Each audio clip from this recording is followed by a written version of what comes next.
இந்த விதையெல்லாம் சும்மா தான் போட்டோம், பாவக்காய் விதை. இப்போ அது எல்லாமே வந்துடுச்சு. இப்போ நாங்கள் எடுத்து இதை இப்போ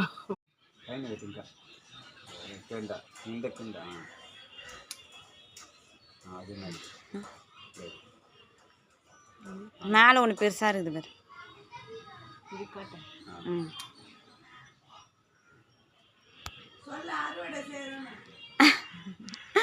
பாவக்காய் அறுவடை செய்கிறாங்க.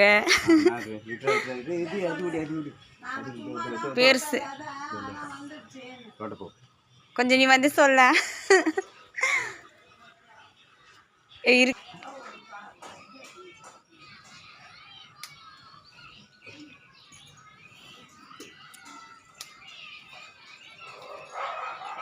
சுண்டைக்காயை அறுவடை செய்கிறார்கள்.